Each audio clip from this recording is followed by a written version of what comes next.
नमस्कार। साहित्य और संस्कृति की ऑनलाइन पत्रिका ताना बाना में आपका स्वागत है। मैं हूं मुकेश कुमार। दोस्तों, सबसे पहले तो आपका धन्यवाद, आभार। मुझे उम्मीद नहीं थी कि ताना बाना के पहले अंक का आप इस तरह से स्वागत करेंगे। ताना बाना बिना किसी प्रचार प्रसार के आया और आपने उसे हाथों हाथ लिया। इससे ये साबित होता है कि साहित्य और संस्कृति की वीडियो सामग्री के क्षेत्र में एक खालीपन है, जिसे ताना बाना ने भरने की एक छोटी सी कोशिश की है। उम्मीद है कि आने वाले समय में ताना बाना के साथ आपका ये संबंध और भी प्रगाढ़ होगा। तो आइए अब शुरू करते हैं आज का ताना बाना। सबसे पहले आपको बता दूं कि आज के अंक में हम आपके लिए क्या क्या लेकर आए हैं। ताना बाना में आज आप देखेंगे एक परिचर्चा साहित्य संस्कृति के क्षेत्र में प्रतिरोध की संस्कृति की अनुपस्थिति पर। असमिया कवि नीलमणि फूकन को इस साल का ज्ञानपीठ पुरस्कार दिए जाने की घोषणा हुई है। आज आप सुनेंगे उनकी कुछ चुनी हुई कविताएं। पुस्तक समीक्षा के क्रम में आज भारत भूषण अग्रवाल पुरस्कार से सम्मानित सिद्धांशु भोजदौस के कविता संग्रह अधूरे स्वांग के दरमियान पर बातचीत। जानी मानी कथाकार मैत्रेयी पुष्पा सुनाएंगी दिलचस्प संस्मरण और साथ में होगा वरिष्ठ कवि विनोद कुमार शुक्ल का कविता पाठ और कुंवर रंजीत की गजलें। किसी भी देश में कोई आंदोलन होता है, संघर्ष होता है, प्रतिरोध होता है, तो ये उम्मीद की जाती है कि वहाँ का बौद्धिक तबका, वहाँ का जागरूक समाज उसमें हिस्सेदारी करेगा और उसे मजबूती प्रदान करेगा। लेकिन हमारे देश में हाल में हुए जितने भी आंदोलन हुए हैं, प्रतिरोध हुए हैं, उनमें हिंदी के बुद्धिजीवियों, संस्कृति कर्मियों, साहित्यकारों, लेखकों आदि की कोई शिरकत नजर नहीं आई। आखिर ऐसा क्यों है? क्या वे ये मानते हैं कि उनका ये काम नहीं है? क्या वो अपने सुरक्षित और सुविधाजनक परिवेश से निकलने से कतराते हैं, घबराते हैं? अवार्ड वापसी जैसी इक्का दुक्का घटनाएं होती हैं, उसके बाद एक दो प्रतिरोध के आयोजन भी हो जाते हैं, मगर फिर सन्नाटा छा जाता है। तो क्या इसके ये मायने हैं कि हमारे यहाँ प्रतिरोध की संस्कृति बौद्धिक तबके में है ही नहीं? और अगर ऐसा है तो क्यों है? इसके क्या कारण हैं? आज की परिचर्चा में हम इसी मुद्दे पर बातचीत करेंगे और इसके लिए हमारे साथ हैं प्रगतिशील लेखक संघ के अध्यक्ष वीएन राय और सुपरिचित कवि संजय कुंदन।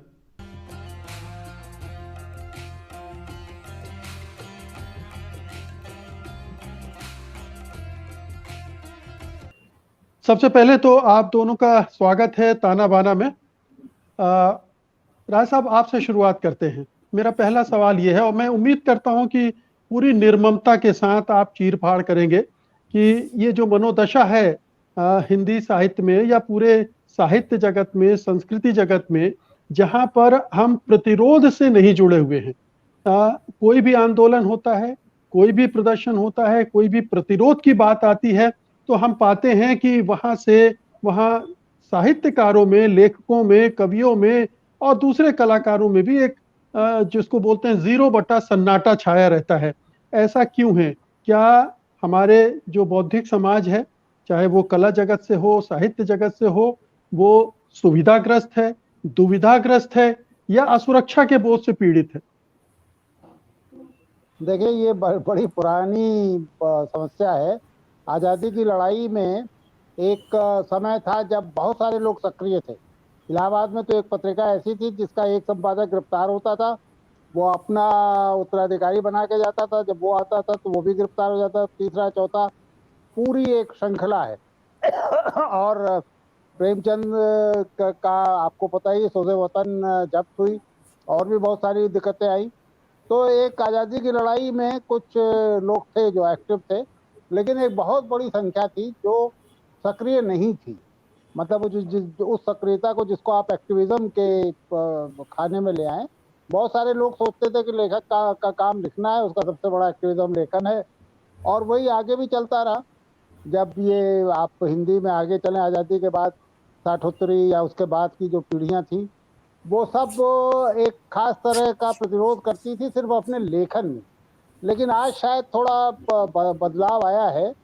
और इसकी वजह ये भी हो सकती है कि आज व्यवस्था ज़्यादा निरंकुश हो गई है, ज़्यादा बर्बर या बदला लेने वाली स्थिति है, और लेखक भी अपने कैरियर को लेकर के और अपनी सुविधाओं को लेकर के थोड़ा सचेत है। लेकिन इसके बाद भी ऐसा नहीं है कि सभी लोग इसी तरह के काम में मशगूल हैं। बहुत से जी लोग हैं जो प्रतिरोध को जिंदा रखे। जी, तो ये अपवाद हो सकते हैं, आप तो ज्यादा रियायत तो नहीं दे रहे हैं। नहीं, अपवाद है, लेकिन आप एक चीज देखिए, जो मुख्य धारा है आज भी, मतलब सारे असुविधाओं और संकट और चुनौतियों के बावजूद जो मुख्य धारा है हिंदी की, वो अभी भी साम्राज्यवाद विरोधी, सांप्रदायिकता विरोधी और किसी तरह की गैर बराबरी की विरोधी कम से कम अपने लेखन में दिखती है।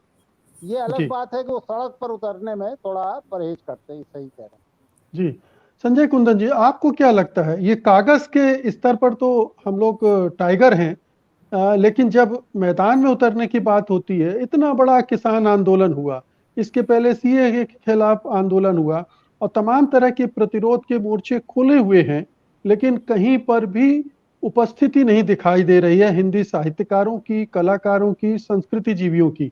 इक्का दुक्का आप देखिए कि अवार्ड वापसी का एक बड़ा अभियान चला, उसका असर भी हुआ, उसका प्रभाव भी देखने को मिला, लेकिन उसके बाद फिर क्या हुआ, एक दो प्रतिरोध को लेकर आयोजन हुए और सब भूल गए कि ऐसा इस तरह के संघर्ष की जरूरत भी है, जबकि स्थितियां और बदतर होती चली गई।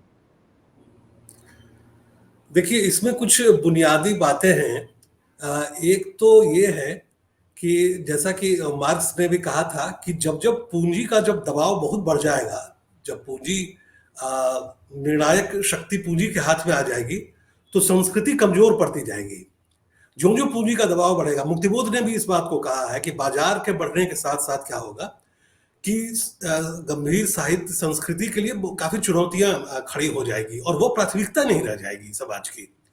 दूसरी बात ये है कि मैं ये मानता हूँ कि बाजार और टेक्नोलॉजी टेक्नोलॉजी का जो असर हुआ है, इसने समाज का मध्यवर्गीयकरण किया है। यानी इसको मैं स्पष्ट ये करूँगा कि व्यक्तिवाद बढ़ा है। एक तरह से आइसोलेशन में सब कुछ चला जाता है। अब इसका उदाहरण आप देखिए, सोशल मीडिया को आप देखिए। सोशल मीडिया एक बड़ी तकनीक है। सोशल मीडिया ने साहित्य और संस्कृति की गतिविधियों को लगता है कि बहुत बढ़ा दिया है। लेकिन व्यक्तिगत स्तर पर आप अकेले मोबाइल में बैठ करके अपना लिख रहे हैं, अपने को प्रकाशित कर रहे हैं, तो सामूहिकता पर प्रहार होता है। तकनीक जो है वो आकर के और बाजार, इन दोनों का गठजोड़ जो है, उसने हमारी सामूहिकता हमसे छीन ली है। तो इसका असर साहित्य और संस्कृति पर भी पड़ा है। हम लिख रहे हैं, पढ़ रहे हैं, लेकिन एक आभासी दुनिया में अकेले अकेले संतुष्ट हो रहे हैं। सोशल मीडिया को कुछ लोग मानते हैं कि इससे साहित्य की जनतांत्रिकता बढ़ी है। एक तरह से ऐसा लगता है, लेकिन आप देखिए कि किस तरह से सामूहिकता खत्म हो गई है।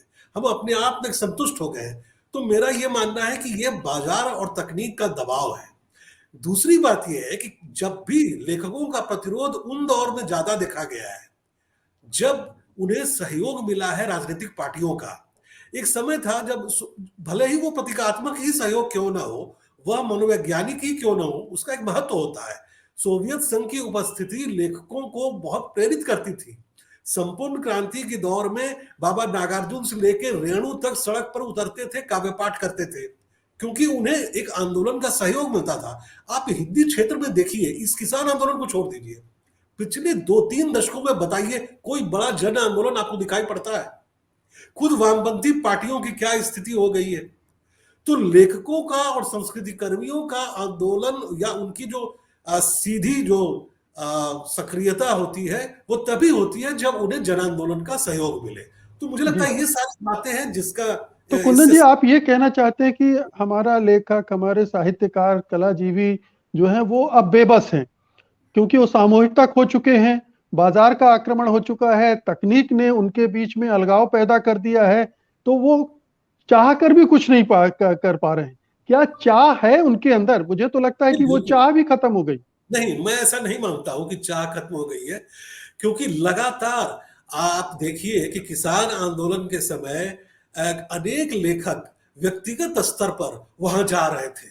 भले वो सामूहिक रूप से कुछ नहीं कर रहे थे, लेकिन जिससे जो बन पड़ रहा था वो कर रहा था, ये इसका मैं भी गवाह हूं। वहां सारे लेखक कवि जो इस तरह से आमतौर पर आंदोलन में कई लंबे समय तक पिछले दिनों नहीं देखे जा रहे थे, वो जा रहे थे किसान आंदोलन में। किसानों पर उन्होंने लिखा और भरसक वो जो कर सकते थे उन्होंने किया। और ऐसा नहीं है, मतलब छिटपुट प्रयास लगातार अपने अपने स्तरों पर हो रहा है। अब ये अलग बात है कि पता नहीं मतलब एक बड़ा मतलब बहुत बड़ा हस्तक्षेप नहीं दिखाई देता है, तो वो समाज के स्तर पर होगा। आंदोलन अगर धीरे धीरे तेज होगा, फिर कोई नया आंदोलन आएगा तो हो सकता है सक्रियता और बढ़े। जी। राज साहब, क्या आपको ये लगता है कि कहीं ऐसा तो नहीं है कि हमारी जो ये बौद्धिक बिरादरी वो मानती है कि मानवाधिकार का मसला है तो वो मानवाधिकार एक्टिविस्ट निपटे, अभिव्यक्ति की स्वतंत्रता का मसला है तो ये तो मीडिया का मसला है, उन्हें निपटने दिया जाए। आगे आकर किसी चीज में पहल करना, जो साहित्य जीवियों की, जो प्रेमचंद जी ने कहा कि साहित्य तो सबसे आगे चलने वाली मशाल है समाज के लिए, लेकिन वो कहीं दिखलाई नहीं पड़ता, वो सबसे पीछे चला गया है। ये क्या वजह है? क्या कुंदन जो कह रहे हैं वही वजह है, या साहित्य बिरादरी भी अपना आत्मविश्वास खो चुकी है, या मशगूल हो गई है कि ठीक है, हमें छपना है, हमें किताबें आ जाएं, पुरस्कार मिल जाए, बस यही उनकी दुनिया बन गई? देखिए, दोनों चीजें हैं। प्रेमचंद का ये कहना कि साहित्य राजनीति के आगे की मशाल है, ये काफी हद तक एक औपचारिक वाक्य आप मानिए, क्योंकि ये सही है जो संजय कह रहे थे कि जब बड़े आंदोलन होते हैं तो फिर एक बड़ी भागीदारी भी होती है। बाबा नागार्जुन का जो ये जिक्र कर रहे हैं ये उस दौर का है जबकि एक बहुत बड़ा आंदोलन बिहार और हिंदी पट्टी में चल रहा था, उसमें बाबा निकल के बाहर आए। अभी किसान आंदोलन में केवल संजय की बात में थोड़ा सा मैं ये जोड़ दूं कि व्यक्तिगत उस पर भी गए होंगे, व्यक्तिगत रूप से भी लेखक गए, लेकिन लेखक संगठन, तीनों लेखक जो जो तीन बड़े लेखक संगठन है, तीनों गए। और इप्टा आई, इप्टा के लोगों ने आकर के वहां नाटक किए, तो ये गए। लेकिन फिर संजय वाली बात मैं दोहराऊंगा कि जब समाज आंदोलित होता है, समाज में कुछ एक खास तरह की राजनीतिक चेतना विकसित होती है, लोग सड़कों पे निकलते हैं, तो लेखक भी आता है। लेखक के लिए भी वो एक कैटलिस्ट का काम करता है। ऐसा मैंने कभी नहीं देखा, कम से कम भारतीय समाज में तो नहीं देखा कि साहित्य ने या लेखकों ने कोई आंदोलन खड़ा कर दिया और जनता उनके पीछे आ गई। ये कहना है कि बात तो सुनने में अच्छी लगती है कि साहित्य राजनीति के आगे चलने वाली मशाल है, लेकिन सही बात है कि राजनीति और आंदोलन और जन लेकिन राय साहब, हम लोग अमेरिका यूरोप में देखते हैं कि बेशक वो खुद आंदोलन ना खड़ा करे, लेकिन इस तरह के आंदोलन खड़े होते हैं तो उनकी उपस्थिति बाकायदा नजर आती है। वो हिंदुस्तान में, मैं सहमत हूं आप लोगों से कि ऐसा नहीं है कि पूरे सब लोग बैठ गए हैं घर में, वो कुछ लोग सक्रिय होंगे, लेकिन वो उपस्थिति कहीं नजर नहीं आती, वो हस्तक्षेप कहीं दिखता नहीं है। हाँ सही है, ये आपने बहुत सही कहा। पश्चिम के मुकाबले हमारे यहाँ लेखकों की का जो हस्तक्षेप है वो काफी हद तक नगण्य रहा, लेकिन ऐसा भी नहीं है, लोग गए। और खासतौर से जब बड़े आंदोलन हुए तो लेखक आगे बढ़ बढ़ के, गीतकारों ने गीत गाए, नाटककारों ने नाटक लिखे, लोग भाषण देते रहे, वो हुआ। लेकिन उसके लिए फिर एक बड़े जन आंदोलन की जरूरत होती है, तो साहित्य भी उसमें शिरकत करता है। जी कुंदन जी, क्या मैं ये देखता हूं कि जो दलित लेखन है, दलित साहित्य है, उसमें जो लोग लगे हैं वो ज्यादा सक्रिय हैं, ज्यादा आंदोलनरत हैं, ज्यादा संघर्ष करने के लिए उतारू हैं। लेकिन जो बाकी के तबके हैं या बाकी के वर्ण हैं, वो उनमें वो भूख नहीं दिख रही है परिवर्तन की या अपने विकास की, वो भूख नहीं दिख रही है। क्या हम ये माने कि ये जो हिंदुत्ववाद आया है उसने सवर्ण जातियों को भी थोड़ा ठंडा कर दिया है? वो सुविधाजनक, बहुत सारे अपर कास्ट को लगता है कि ये तो सुविधाजनक स्थिति है, हमें क्या दिक्कत है, ये तो एक तरह से हमारा ही राज है, एक बहुत बड़े तबके को ये भी सुख मिल रहा होगा। तो क्या ऐसा है कि एक तबका हमारे समाज का, चाहे वो आर्थिक लिहाज से देखें और चाहे जाति के खाने में रख कर देखें, वो सुस्त पड़ गया है, लेकिन दूसरा एक तबका है जो ज्यादा संघर्षरत है? हाँ, ये बात एक हद तक सही है। देखिए, जिस हिंदुत्व की आप बात कर रहे हैं, जो हिंदुत्ववादी विचार आज शासन में है, उसने हर स्तर पर एक तरह से हमला किया है, साहित्य और संस्कृति पर भी किया है। और उस होता क्या है कि उनका एक टूल है, वह टूल है सिर्फ सुविधा देना या नहीं है, बल्कि वो विचारहीनता को एक तरह से प्रायोजित करते हैं। विचारहीनता को वो स्थापित करने की कोशिश करते हैं, क्योंकि उनको भी एक विचार से ही खतरा है। क्योंकि वो उनका भी एक विचार है और उनको भी एक विचार से ही डर लगता है, क्योंकि उनका सामना एक विचार के तहत ही हो सकता है। निश्चित रूप से वो विचार वामपंथ होगा या जनपक्षधर जो विचार होगा। तो इसलिए उन्होंने समाज के एक बड़े तबके को बाजार के जरिए, सुविधा के जरिए, तमाम तरह के प्रलोभनों के जरिए उन्होंने ठंडा करने की कोशिश की है। और हालांकि यह बड़ी एक दिलचस्प बात है, आप गौर कीजिए कि हिंदी का कोई भी बड़ा लेखक, आप एक दो नाम भी बड़ी मुश्किल से ले पाएंगे जो उनके पाले में गया हो। हिंदी के सब कुछ है, लोग मतलब एक तरह से उत्सव धर्मिता उन्होंने पैदा की, उन्होंने पुरस्कार दिए, उन्होंने बहुत तरह की चीजें की, विचार को पर प्रहार भी किया। लेकिन इसके बावजूद मेरे लिए यह आश्वस्तिकारक बात यह है कि हिंदी के गंभीर लेखकों में से शायद ही कोई उनकी तरफ गया हो या उनका जी, खुला पाला नहीं बदला हो, पाला ना जी। बदला हो, लेकिन चुप बैठ गए हैं, सक्रियता उनकी खत्म हो गई। कुछ हद तक सक्रियता उनकी कम हुई है। दूसरी एक बात मैं और जोड़ना चाहूंगा कि युवाओं में एक मतलब संशय है, युवा लेखकों में एक संशय की स्थिति दिखाई देती है विचार को लेकर के। जैसे हम लोगों की पीढ़ी के समय हम लोगों के सामने विचार को लेकर कोई द्वंद्व नहीं था, हमें पता था कि अगर हम लिख रहे हैं तो हमें किस विचार के साथ खड़ा होना है। लेकिन आज की जो युवा पीढ़ी है, आज के जो युवा लेखक है, उनमें एक तरह का संशय है कि हम विचार मतलब विचार क्या है, मतलब विचार को एक जरूरी एलिमेंट के रूप में, साहित्य का एक एलिमेंट, एक महत्वपूर्ण तत्व के रूप में वे स्वीकार नहीं कर पा रहे हैं। तो इसकी वजह है वही जो आप कह रहे थे कि सत्ता ने निश्चित रूप से उनके भीतर एक विचारहीनता और यथास्थितिवाद के प्रति एक आकर्षण पैदा किया। उन्हें लगता है कि सब कुछ साहित्य भी एक तरह का टेबल वर्क है, एक करियर है एक तरह का, ये उनको ऐसा लगने लगा है। खासकर राय साहब, आपको लगता है कि ये समय है जब ठीक है जो कुछ हो रहा है हुआ वो अलग बात है, लेकिन एक मोर्चा बनना चाहिए तमाम देश भर में इस तरह की जो चीजें हो रही हैं जो कि न तो साहित्य के लिए, न लोकतंत्र के लिए, न अभिव्यक्ति की स्वतंत्रता के लिए किसी भी पैमाने पर अच्छी नहीं है। तो साहित्यकारों का, कलाकारों का, संस्कृति कर्मियों का कोई मोर्चा बनना चाहिए, एकजुटता आनी चाहिए। जो सामूहिकता की बात की अभी कुंदन जी ने, जो कि गायब हो गई है, उसे फिर से इकट्ठा करने के लिए अगर इस तरह का संघर्ष की जरूरत है तो उसमें भी, और जो दूसरे संघर्ष हो रहे हैं उसमें भी हिस्सेदारी की कोई रूपरेखा हमारे सामने होनी चाहिए। देखिए, इस सिलसिले में शुरुआत हो चुकी है। सुगबुगाहट तो काफी दिनों से थी, लेकिन अभी शुरुआत हुई। अभी दिल्ली में ही कुछ दिनों पहले कवि विमल कुमार ने इनिशिएटिव लिया है और लगभग हर स्टेट के लेखक इकट्ठा हुए। प्रेस क्लब में एक कार्यक्रम था जिसमें तीनों वामपंथी संगठनों के लेखक, अम्बेडकरवादी लेखक, जो राजनीति में नहीं है, अशोक वाजपेयी जैसे फ्री थिंकर्स, ये सब लोग इकट्ठे हुए और इस जरूरत को बड़ी शिद्दत के साथ सबने महसूस किया कि हमें प्रतिरोध करने के लिए इकट्ठा होना चाहिए।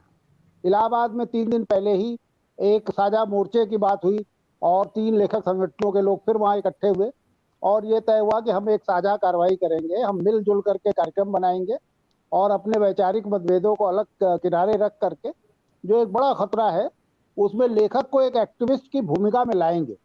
अब ये कितने आगे हम, क्योंकि देखिए अभी तक का इतिहास ये बताता है कि कभी भी बड़े पैमाने पर लेखकों ने सड़क पर निकल करके, हिंदी पट्टी में कम से कम, कोई बहुत एक्टिविज्म में भाग लिया नहीं है। हम कहते रहे हैं लेकिन कुछ ही लोग होते हैं जो सड़क पे आते हैं। ज्यादातर लोगों का ये मानना है कि हम लिख करके ही अपना एक्टिविज्म दिखा रहे हैं, लिख के ही हम अपना प्रतिरोध कर रहे हैं। लेकिन अब स्थिति शायद तो इससे आगे बढ़ गई है, खासतौर से जो ये नागरिकता वाला कानून आया, उसके बाद ये किसान आंदोलन हुआ, इनसे ये समझ में आने लगा है कि लेखक कहीं अलग बैठ करके और अपने आराम कुर्सी पर बैठ के लिखता रहेगा तो बात बनेगी नहीं। हमें निकल के आना पड़ेगा और दूसरे जो समाज के जो दूसरे तबके हैं उनके साथ खड़े हुए देखना पड़ेगा। तो ये शुरुआत हुई है, जो आपने कहा है, इस दिशा में अब बातचीत शुरू हो गई। जी, आपको कितनी उम्मीद लगती है कुंदन जी इस शुरुआत की, क्योंकि इस तरह की और भी शुरुआत होते हमने देखी है जो सिरे नहीं चढ़ी है। आपको लगता है कि वो जरूरत महसूस कर रहा है समाज, जो साहित्य और संस्कृति का समाज है, और उसके प्रति उसकी वो कमिटमेंट वो शो कर रहा है, या ये कुछ लोग हैं जो चिंतित हैं, वो बार बार कोशिश कर रहे हैं, बाकी लोग जुड़ नहीं रहे हैं? नहीं, मैं तो आशान्वित हूँ, क्योंकि देखिए अलग-अलग बात करने पे एक बेचैनी तो दिखाई पड़ती है और पहले से वो ज़्यादा बढ़ गई है। आप खुद देखिए, मैं थोड़ा-सा साहित्य के बाहर मीडिया का उदाहरण देना चाहूँगा। कुछ दिन पहले तक ऐसा लग रहा था कि पूरा मीडिया, हिंदी मीडिया, वो बिल्कुल एक तरह से धराशायी हो चुका है। उसने आत्मसमर्पण कर दिया है बाकी एक तबके ने, और बाकी धराशायी होकर के बैठ गया है। लेकिन इसी मीडिया के बीच से कई वैकल्पिक आवाजें उठ रही हैं। आपका यह प्रयास भी, मैं उसको भी मैं इसी रूप में देख रहा हूं। तो साहित्य में भी ऐसा नहीं है कि लोग केवल चिंतित हैं और मतलब चिंतित होकर के एक तरह से बौद्धिक स्तर पर जो है सो बैठ करके एक चिंता व्यक्त कर ले रहे हैं, ऐसा नहीं है। और लगातार कोशिशें जारी हैं, और जो जो चुनौतियां बढ़ेंगी, जिस तरह से दबाव बढ़ रहा है और बढ़ता जाएगा, तो मुझे लगता है कि न सिर्फ साहित्यकार बल्कि तमाम तरह के, मतलब लेखक, कलाकार, रंगकर्मियों में भी मैं देख रहा हूं कि इस समय एक तरह की बेचैनी है। तो बेचैनी हर जगह है, और धीरे धीरे लोगों में अब ये हो रहा है कि नहीं, अब बहुत हो गया, अब हमें अपने दायरे को लांग करके अब हमको ये इस तरह से टेबल और ये आराम कुर्सी को छोड़ करके सड़क पे निकलना ही होगा, चाहे अब इसका जो भी अंजाम हो। कोशिशें चल रही है, तो मुझे लगता है कि धीरे धीरे ये आगे बढ़ेगी, निश्चित रूप से आगे बढ़ेगी। चलिए, बहुत हमें भी उम्मीद करना चाहिए कि प्रतिरोध की संस्कृति जो सर्वथा अनुपस्थित दिखती है हमारे साहित्य संस्कृति जगत में, वो जन्मेगी, पलेगी, पुसेगी और ऐसे नाजुक वक्त पर अपनी भूमिका भी निभाएगी। बहुत बहुत शुक्रिया आप दोनों मेहमानों का आज की चर्चा में हिस्सा लेने के लिए। धन्यवाद। जाने माने असमिया कवि नीलमणि फुकन को हाल में ज्ञानपीठ पुरस्कार से सम्मानित करने की घोषणा की गई है। श्री फुकन ने असमिया कविता को एक नया मुहावरा और नया अंदाज दिया है। प्रगतिशील विचारधारा वाले श्री फुकन की कविताओं का असर बाद की पीढ़ी पर भी देखा जा सकता है। 1981 में श्री फुकन को उनके कविता संग्रह कविता पर साहित्य अकादमी पुरस्कार भी मिल चुका है। असमिया, बांग्ला और हिंदी की अनुवादक और लेखिका पापोरी गोस्वामी सुना रही हैं उनकी कुछ कविताओं का अनुवाद।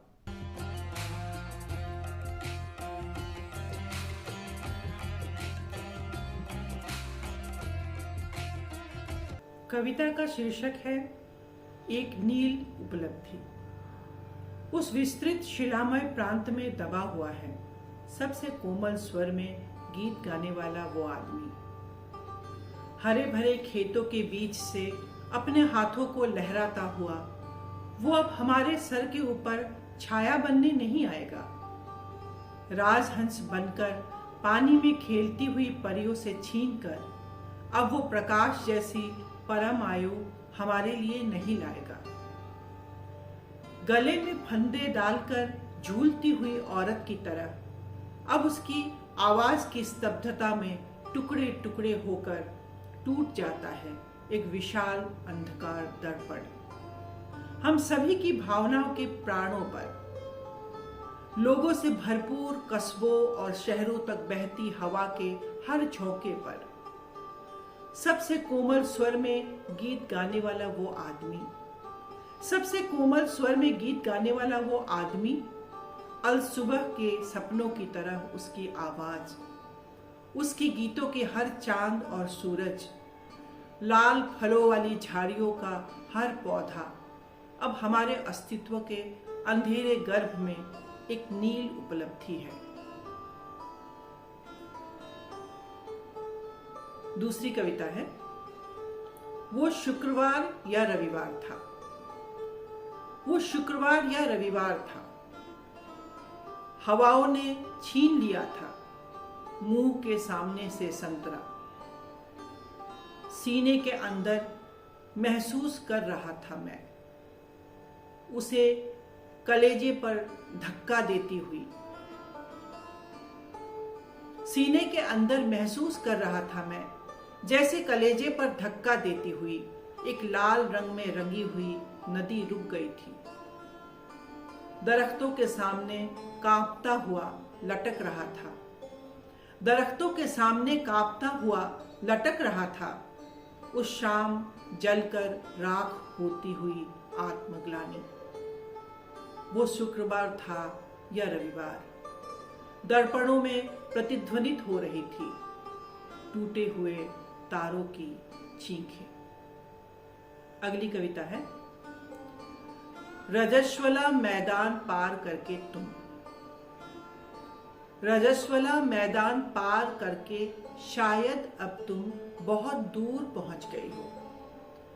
रजस्वला मैदान पार करके शायद अब तुम बहुत दूर पहुंच गई हो। पिंजरे में बंद है तुम्हारी वो चीख। पिंजरे में बंद है तुम्हारी वो चीख। किसानों के बीच किसी बात को लेकर कोहराम है।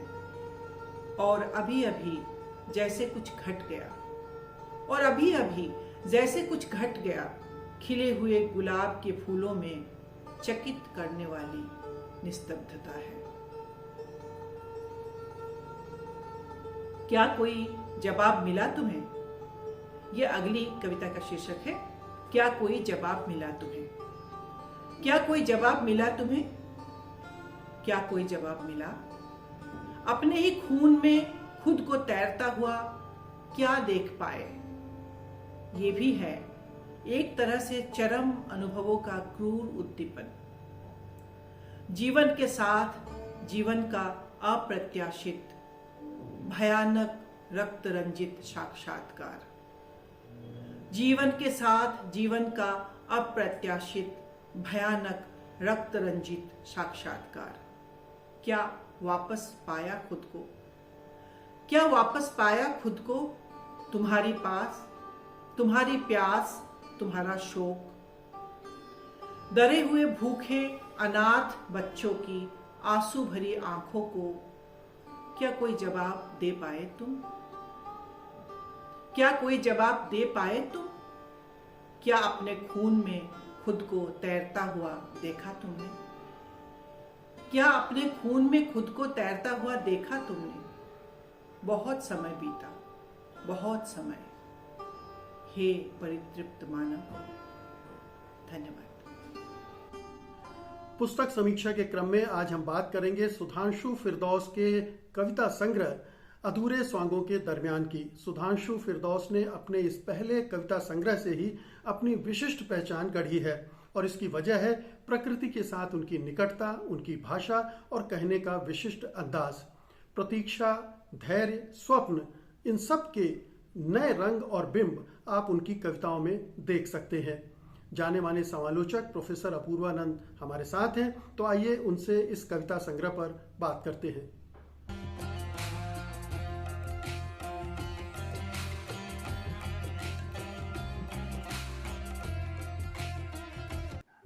ये जो सुधांशु फिरदौस का कविता संग्रह है, उसमें मुझे बहुत सारे रंग दिखे। उनमें प्रकृति है, प्रेम है, राजनीति है, स्वप्न है, भाषा के भी कई रंग हैं। इनमें कालिदास और मीर ध्वनित होते हैं, मगर आज की भाषा भी है, जनपदीय भाषा भी है और शहरी भाषा भी है। तो एक वैविध्य दिखा मुझे इस कविता संग्रह में। आपने क्या देखा? वैविध्य तो मैंने देखा ही। मुझे सबसे ज्यादा जिस बात ने आकर्षित किया और प्रभावित किया वह है प्रकृति को देखना और प्रकृति को बिना किसी दबाव के देखना। यह आज के कवि के लिए बहुत मुश्किल है, किसी भी समय के कवि के लिए मुश्किल होता है, खासकर आज के राजनीतिग्रस्त समय में जब आप पर चारों तरफ से राजनीति का इतना दबाव पड़ रहा हो, तब प्रकृति को देख पाना, उसके साथ रह पाना एक बहुत कठिन साधना है, मैं ये कहूँगा। और उसके बाद उस प्रकृति के चित्र को शब्दों में प्रस्तुत करना वो उससे भी ज्यादा कठिन है। तो बिना उस प्रकृति को किसी उपयोग में लाए यह बहुत कठिन है। तो इस बात ने मुझे इस संग्रह में सबसे ज्यादा प्रभावित किया है।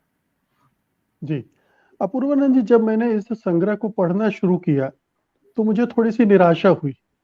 उसमें भाषा थी, बिंब भी थे, लेकिन बहुत मानीखेज नहीं लग रहे थे।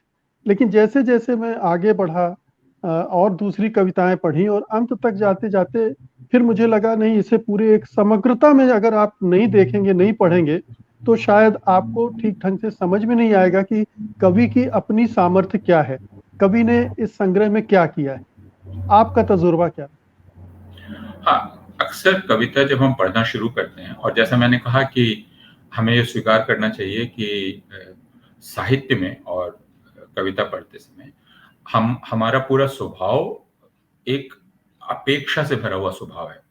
और ये बचपन से कविता पढ़ाने का जो अभ्यास रहा है स्कूलों में, उसमें कविता से गूढ़ार्थ निकालने का एक अभ्यास दिया गया है कि एक सरलार्थ होता है, एक भावार्थ होता है, एक गूढ़ार्थ होता है।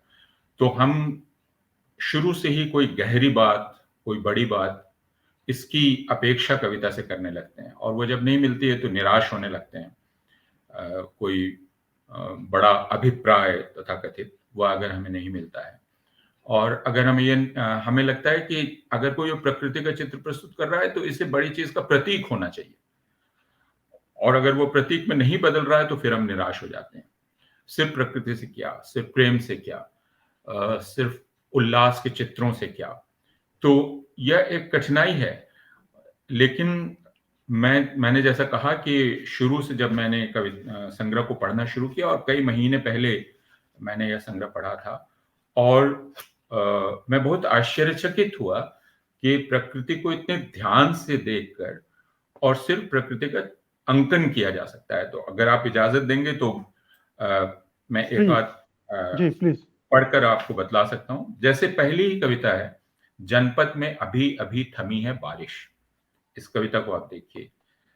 गुलाब की पंखुड़ियों ने आज धो डाली अपने ऊपर की सारी धूल, हवा के झोंकों ने सुला दिए हैं मक्के के सारे पौधे, झींगुरों के साथ मिलकर गा रही हैं अशोक की टहनियां, छप्पर की ओरियानी से अभी भी टपक रही हैं बूंदों की लड़ियां, नए नए रोपे गए धान के खेतों में चल रही है बगुलों की पंचायत, मिट्टी की सोंधी सुगंध से मत गया है पूरा जनपद, साफ कोरा आकाश फिर से बादलों को दे रहा है निमंत्रण, नदी के उस पार शाम आज कुछ जल्दी ढल चुकी है, एक बूढ़ा चरवाहा सिर पर घास का बोझा उठाए बिल्कुल भीगा हुआ अपने पैरों को फिसलने से बचाता मवेशियों को हकाता चला जा रहा है, जनपद में बारिश अभी अभी थमी है। तो आप ये देखते हैं कि इसमें एक तरह से अपनी सारी इंद्रियों से कवि इस प्रकृति को देख रहा है, और बहुत ही गौर से देख रहा है, और उसका वो कोई इस्तेमाल नहीं करना चाहता है। वह ये चित्र आपके सामने प्रस्तुत कर रहा है, और उसमें उसकी कल्पना भी है। जैसे सिर्फ यह एक पंक्ति, साफ कोरा आकाश फिर से बादलों को दे रहा है निमंत्रण। अब यह पंक्ति बाकी पंक्तियों के मेल में नहीं है, क्योंकि बाकी पंक्तियों में कई ऐन्द्रिक चित्र हैं, लेकिन यहाँ एक कविता थोड़ा अलग हटती है, और यह सुधांशु की जो कविताएं हैं उनकी खासियत मुझे मालूम पड़ती है। जी, आपने एक खासियत बताई जो मैंने भी महसूस की कि चित्रात्मकता बहुत दृश्यात्मक है कविताएं, दृश्यों को जैसे शब्दों में बांध करके आपके सामने रख रही हैं और आपसे कह रही हैं आप खुद इनके अर्थ निकाल लीजिए। जी हाँ, बिल्कुल। और कविता में यह लोभ नहीं होना चाहिए कि वह व्याख्या करने लगे और दूसरे के वह हर दृश्य का इस्तेमाल कर ले, जैसा मैंने पहले कहा था, तुरंत ही इस्तेमाल कर ले किसी और अभिप्राय के लिए। तो इस लोभ को पर काबू पाना, इस लालच पर, यह बहुत चुनौती का काम है किसी कवि के लिए, और खासकर उसके पहले कविता संकलन में ये काफी चुनौती का काम है, और इस चुनौती का सामना उन्होंने किया और ये खतरा उठाया है। जी, थोड़ा चमत्कृत इनका भाषा भंडार भी करता है कि इतने शब्द भंडार हैं, इतने तरह के, और मतलब कालिदास और मीर तो दिखते ही हैं आज तक के, चाहे वो जनपदीय भाषा के शब्द हों, शहरी बोलचाल के शब्द हों, सब ये थोड़ा सा एक नए कवि के लिए, नए तो नहीं है ठीक है, लेकिन फिर भी मैं समझता हूँ कि युवा कवि के लिए इतनी शब्द संपदा का होना एक बड़ी खूबी है। हाँ, लेकिन कविता का यही काम है, और एक शिकायत जो हमारे वरिष्ठ मित्र अशोक वाजपेयी करते रहते हैं, वो ये कि हम लोग बहुत कम शब्दों से काम चला लेते हैं।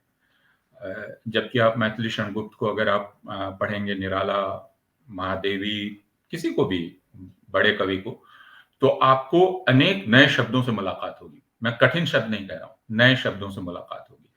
आप शब्दकोश के पास जाते हैं, आप ये देखते हैं कि कवि ने उन शब्दों का खुद अपने तरह से इस्तेमाल कर लिया है।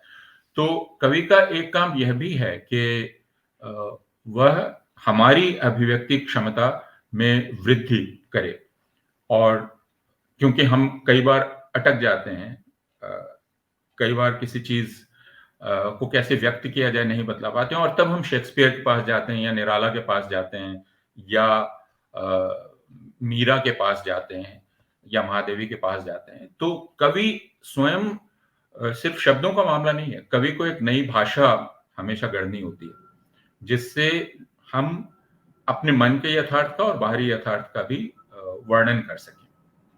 और यह काम सुधांशु की कविताएं करती हैं। तो इसलिए मुझे जी सुधांशु की कविताओं में ये तमाम चीजें तो हैं, और कई बार शुरू में पढ़ने वाले को लग सकता है कि इनमें प्रकृति है, प्रेम है, धैर्य है, स्वप्न है, लेकिन वो आज की वास्तविकता से भी अलग नहीं है। बल्कि मैं इस पूरे खंड को 3 हिस्सों में बांटना चाहूंगा। पहला हिस्सा अगर प्रकृति को दिया जाए तो दूसरे में राजनीतिक सामाजिक परिवर्तनों से जो पैदा होने वाला उद्वेलन है, बेचैनियां हैं, वो भी है उसमें। और तीसरे खंड में कालिदास और मीर के प्रभाव और उनसे प्रेरणा से ली गई कविताएं हैं। तो ये जो बीच में जो राजनीतिक और सामाजिक परिवर्तनों वाली चीज है, उसको कैसे आपने एनालाइज किया है?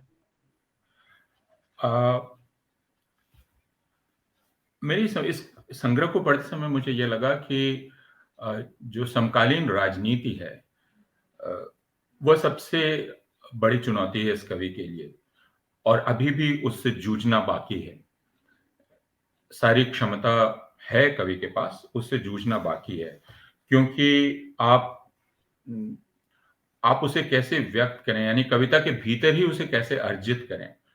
और राजनीति और कविता का रिश्ता हमेशा से चुनौतीपूर्ण रहा है, लेकिन उसको जिस तरह आप बिल्कुल सपाट कविता भी लिख सकते हैं, जैसे रघुवीर सहाय ने लिखी, धूमिल की तरह आप लिख सकते हैं, आप बर्टोल्ट ब्रेख्ट की तरह लिख सकते हैं, जिसमें नारे की तरह कविता भी दिखलाई पड़ती है और बयान की तरह कविता दिखलाई पड़ती है। लेकिन वह हिस्सा अभी भी मुझे लगता है कि ऐसा है जिसमें कवि जूझ रहा है। कई जगह उसको सफलता मिलती दिखती है, लेकिन कई जगह उसका संघर्ष दिखलाई पड़ता है। अब जैसे आप ये सूखते तालाब की मुर्गाबियां, यह जो कविता है, इसे आप देख सकते हैं। और यह कविता कई जगह कविता बनती है और कई जगह नहीं बनती है, और मुझे इससे कोई ऐतराज नहीं कि कविता पूरी ही कविता बने। यानी आपको कविता एक पूरी कविता में कई जगह कविता दिखलाई पड़ेगी और कई जगह उसका संघर्ष दिखलाई पड़ेगा, और मेरे लिए वो बहुत महत्वपूर्ण है। मसलन बैठे थे चंद लोग एक कमरे में, परेशानी की लकीरें आ जा रही थी बेतरतीबी से उनके माथे पर, न चाहते हुए भी कांपे जा रहे थे सबके हाथ पैर, हालात लाख सिर पीटने पर भी बिहार से पटोहार तक हुए जा रहे थे बद से बदतर। पता नहीं उनके भीतर खींच थी या निराशा, या शायद बंटवारे के बाद सब कुछ ठीक हो जा पाने की रूहानी उम्मीद पर वे खुद चाह कर भी नहीं कर पा रहे थे यकीन, आदि आदि। और कभी कभी किरदारों का अधूरापन तारीख से निकल हाँफने लगता है दिल्ली के राजपथ पर, और लगाने लगता है नारा, हमें चाहिए आजादी।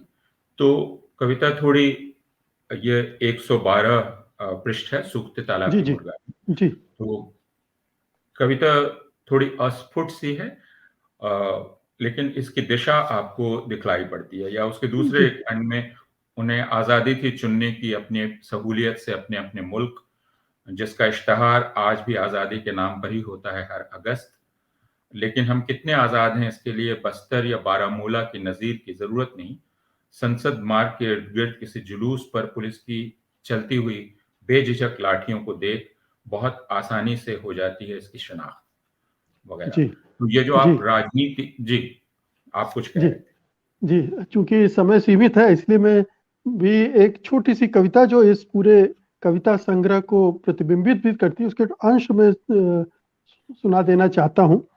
आखिर कब होगा पूरा यह स्वांग, कब मिलेगा इस नाटक से निस्तार, चेतना पर भार, कब तक अन्याय, होगा कोई काव्यात्मक न्याय, या यूं ही रहोगे अधूरे स्वांगों के नट सम्राट।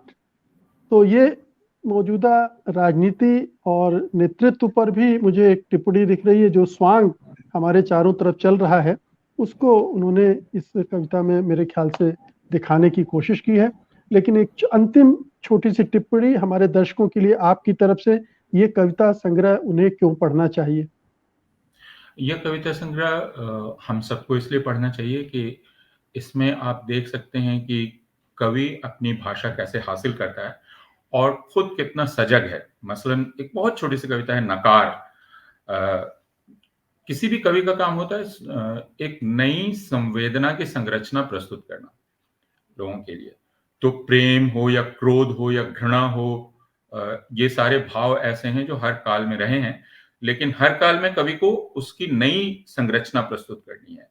तो उसके प्रति सजगता इस कवि में है कि जी कहीं ऐसा तो नहीं कि मैं दोहरा रहा हूं किसी को।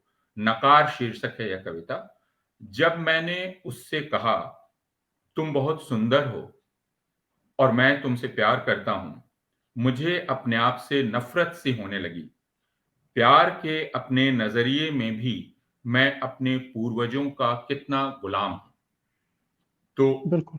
ये बहुत मानिखेज कविता है कि अपने नजरिए में पूर्वजों का गुलाम न होना, जी यह चुनौती। बहुत बहुत शुक्रिया पूर्वानंद जी इस कविता संग्रह का की समीक्षा करने के लिए। धन्यवाद आपका। कुंवर रंजीत सिंह चौहान उर्दू के जाने माने शायर और लेखक हैं। वो दुनिया भर के मुशायरों में गज़लें पढ़ चुके हैं और विश्व उर्दू कॉन्फ्रेंस में शिरकत कर चुके हैं। उनकी गज़लों का पहला संग्रह कांच का दरिया जल्द ही साया होने वाला है। तो आइए उनसे सुनते हैं उनकी कुछ गज़लें।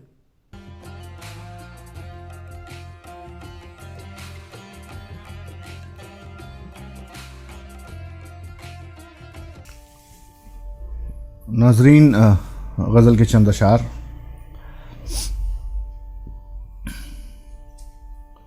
दरिया तलाशना कहीं सहरा तलाशना, दरिया तलाशना कहीं सहरा तलाशना, मुश्किल है खुद के जैसी ही दुनिया तलाशना। देखे हुए से ख्वाब सा एक ख्वाब देखना, देखे हुए से ख्वाब सा एक ख्वाब देखना, फिर ख्वाब में भी ख्वाब के जैसा तलाशना। तस्वीर साथ बैठ के तस्वीर देखना, तस्वीर साथ बैठ के तस्वीर देखना,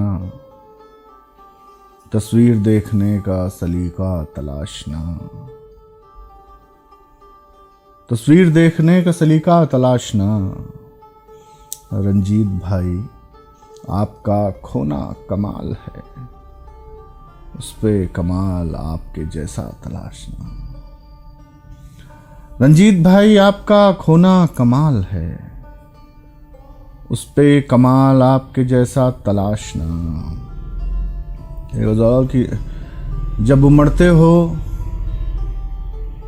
मेरी आंख में बादल होकर, रक्स करता है ये दिल मोर सा पागल होकर, रक्स करता है ये दिल मोर सा पागल होकर। मैं लहू तक तेरी तस्वीर को दे आया हूँ, मैं लहू तक तेरी तस्वीर को दे आया हूँ। बोल दे अब तो मेरी जान मुकम्मल होकर, बोल दे अब तो मेरी जान मुकम्मल होकर।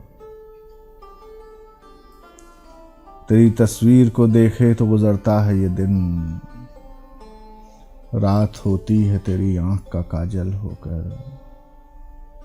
मुंतशिर हो के तुझे लिखता हूँ, जब भी लिखूं जब भी पढ़ता हूँ तो पढ़ता हूँ मुकम्मल होकर, जब भी पढ़ता हूँ तो पढ़ता हूँ मुकम्मल होकर। माफ़ कीजिए।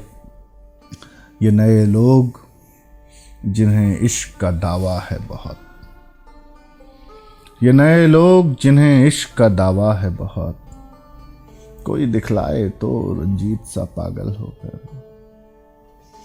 दिल ये तो जानता है गुनहगार कौन है, आए जो नाम उसका तो तैयार कौन है। चेहरे बदल बदल के वो बर्बाद कर गया, हम सोचते ही रह गए किरदार कौन है। तुम जख्म ले तो आए हो, तुम जख्म ले तो आए हो बाजार में, मगर ये भी तो देख लो कि खरीदार कौन है, ये भी तो देख लो कि खरीदार कौन है। दी बार बार किसने मेरे दिल पे दस्तकें, चीखा मैं बार बार कि इस बार कौन है। तस्वीर की ज़बां तो बहुत बोलते हो तुम, अब तुमसे गुफ्तगू का तलबगार कौन है। चंद अशार और कि ना आरज़ू न जुस्तजू तो गुफ्तगू कहाँ, जो मैं ही मैं नहीं रहा सो तू भी तू कहाँ। टपका था जो यहाँ कभी गालिब की आंख से, अब इन राहों में दौड़ता वैसा लहू कहाँ। तस्वीर की नज़र से तुझे देखता हूँ मैं, तू रूबरू तो है मेरे बहू बहू कहाँ। बहुत शुक्रिया, बहुत नवाजिश, नमस्कार। हिंदी साहित्य में मैत्री पुष्पा के नाम से शायद ही कोई अपरिचित होगा। इतनमम, चाक और अलमा कबूतरी जैसे महत्वपूर्ण उपन्यास उन्होंने दिए हैं। उनके कई कहानी संग्रह भी आ चुके हैं। आज ताना बाना में वो हमें अपने कुछ संस्मरण सुनाने जा रही हैं।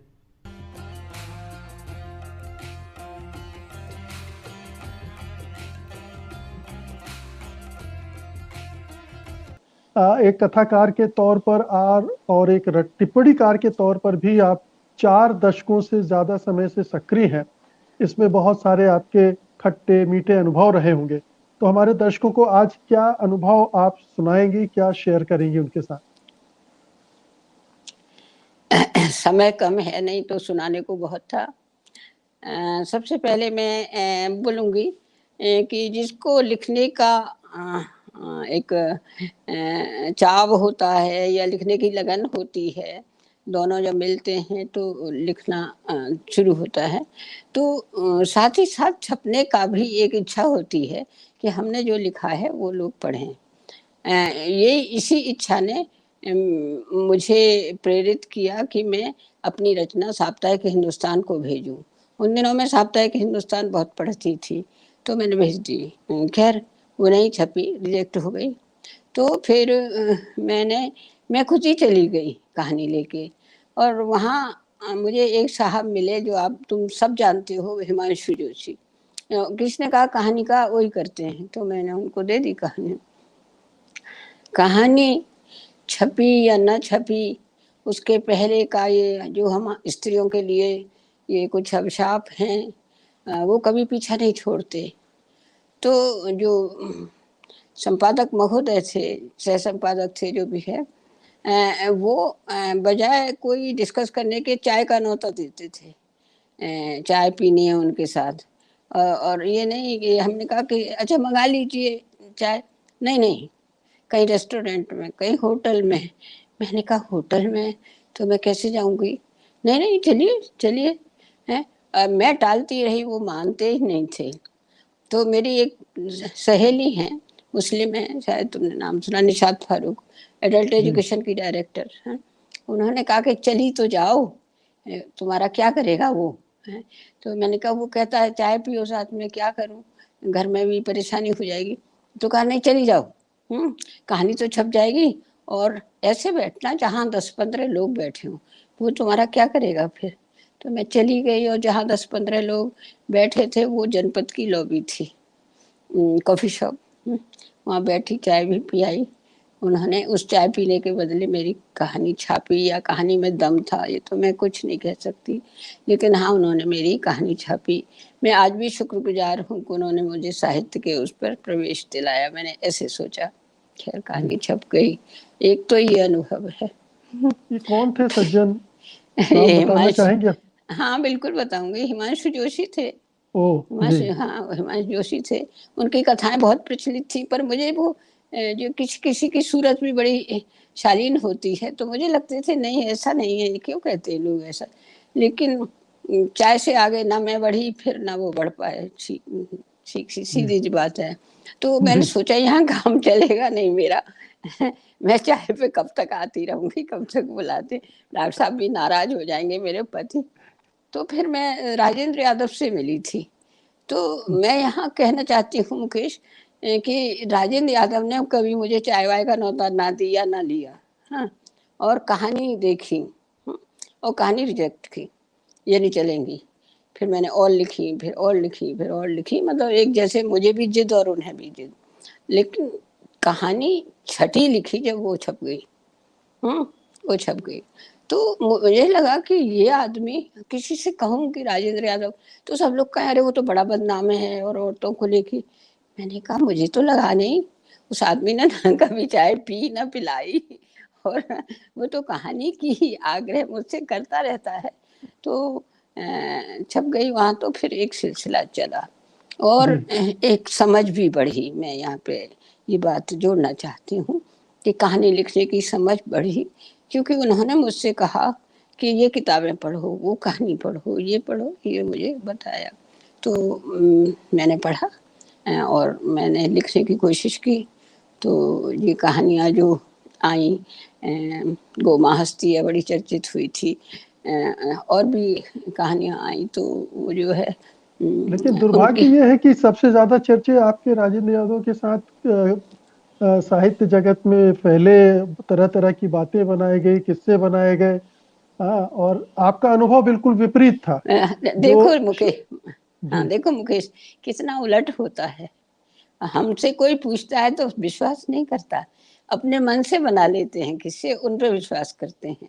हमसे तो पूछते, जिसके साथ चर्चे चलने चाहिए थे, जो अब चाहे कुछ कहो मैंने नहीं चलने दिए, या मुझे बुरा लगा जो व्यवहार था उनका, एक निमंत्रण जो दिया वो कोई शालीन नहीं था, और जो निगाहें थी वो भी शालीन नहीं थी। औरत इतना तो जानती है।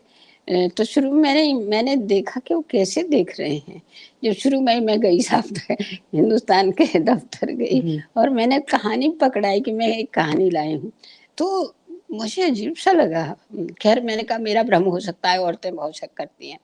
खैर, तो उनके लिए किसी ने नहीं कहा मुकेश, लेकिन राजेंद्र यादव ने कभी, मैं कह रही हूँ ना, चाय तो क्या पानी पिला दें वो ही बहुत है वो है। और कहानी पे कि नहीं ये नहीं जा चलेगी, तुम्हें कहानी लिखना आता नहीं है, सीखो कहानी लिखना, ये पढ़ो वो पढ़ो। उन्होंने दुनिया भर की किताबें मुझे गिना दी और मैंने पढ़ी। और फिर मेरा लेखन में जितना, तुम इधर नमम, तुमने मेरा इंटरव्यू भी किया है, झूला नट पे किया था, मुझे याद है। वो सब उनके निर्देशन में जो मैंने पढ़ा सब उससे आया है। इधर नमम, चाह, कलमा, कबूतरी, तो उनके लिए चर्चे बना लिए लोगों ने। एक ऐसी दुनिया है साहित्य की। और मतलब यहाँ मैं कह रही हूँ, मुझे क्यों डर और क्यों भय और क्यों कोई, मैं किसी से छिपाने या बताने की भी बात नहीं करती। लेकिन राजेंद्र यादव ने कभी भी भूल के भी ऐसी कोशिश नहीं की।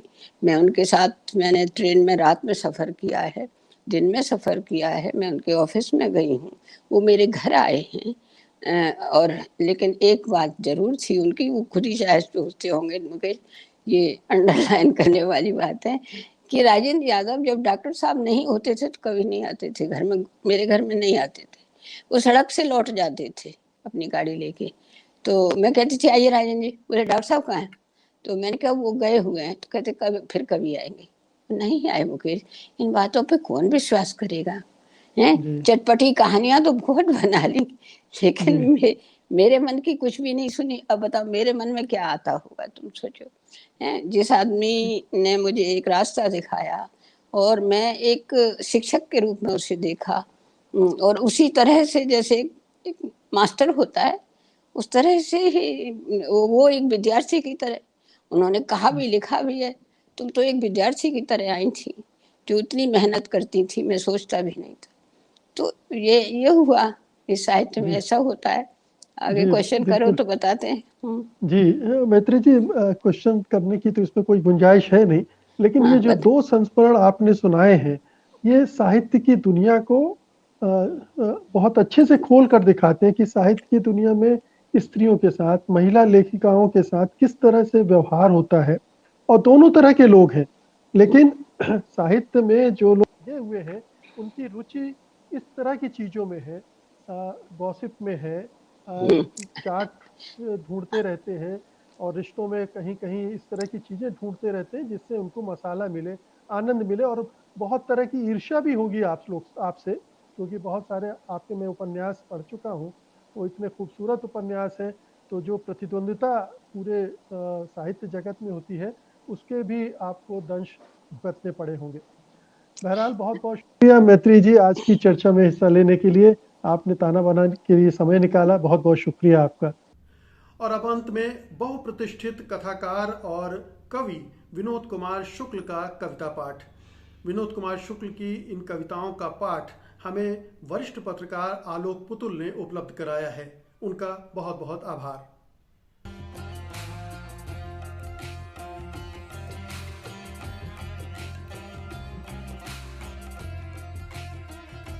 यह सच है कि मेरे बाबा उत्तर प्रदेश से यहाँ आए। मेरा जन्म यहीं हुआ। मेरे पिता का जन्म, मेरी बेटी का भी, जो 50 बरस की भई अथवा 51 बरस के हो ही, वह महाराष्ट्र में ब्याही गई। न मैं वहाँ जा पाता 10-5 बरस, न वो यहाँ आ पाती 10-5 बरस। इस तरह वह भी वहाँ बलते। इस बसने बसाने में पर इतना थक गया अपनों में कि बरसों के पड़ोसी के घर गया तो उसके लिए उत्तर प्रदेश से आया हुआ गया। गली मोहल्ले में मैं पुराना बहारी, बल्कि अटल बहारी इतना सब जगह कि देसी होने के लिए देश में कोई देश नहीं।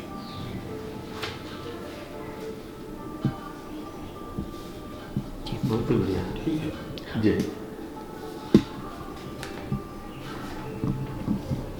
ये नई कविता है? हाँ, नहीं बिल्कुल। मैंने खुद को अपने घर में नज़र बंद कर लिया है। अब कोई छुपा हुआ नहीं रह सकता, ये मैं जानता हूँ। फिर भी कानून की नज़र मुझ पर नहीं पड़ी, पर पड़ोसी तक नज़र पहुँच चुकी थी। पड़ोसी ने भी ऐसा कभी कुछ नहीं किया। वह इतना खुला हुआ था कि उसके व्यक्तित्व में कोई बंद खिड़की नहीं थी। उसकी बातें खुली खिड़की से सुनाई देती, यहाँ तक कि उसकी सोच भी खुली खिड़की से दिखाई दे जाती। उसके एक कमरे के घर में तो दरवाज़ा भी नहीं था। उसी के घर कुछ पक रहा था, शायद षड्यंत्र नहीं, खाना पक रहा था, और वह रंगे हाथ पकड़ा गया। बहुत बढ़िया। ये अभी जो घटनाएं जो हुई हैं,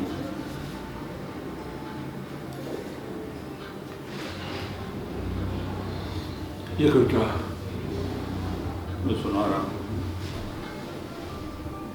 श्रावण का महीना बीत रहा, बादल अब तक नहीं बरसे। कर्ज में डूबे किसानों ने पिछले बरस फांसी लगा ली थी। मृत किसानों की स्मृति में उनकी मुक्ति के लिए श्रावण की जेठ जैसी दोपहरी के घाम में एक थाली पानी परोसकर आंगन में रख देता हूँ कि पानी से भाप बनेगी और बादल चुगेगा।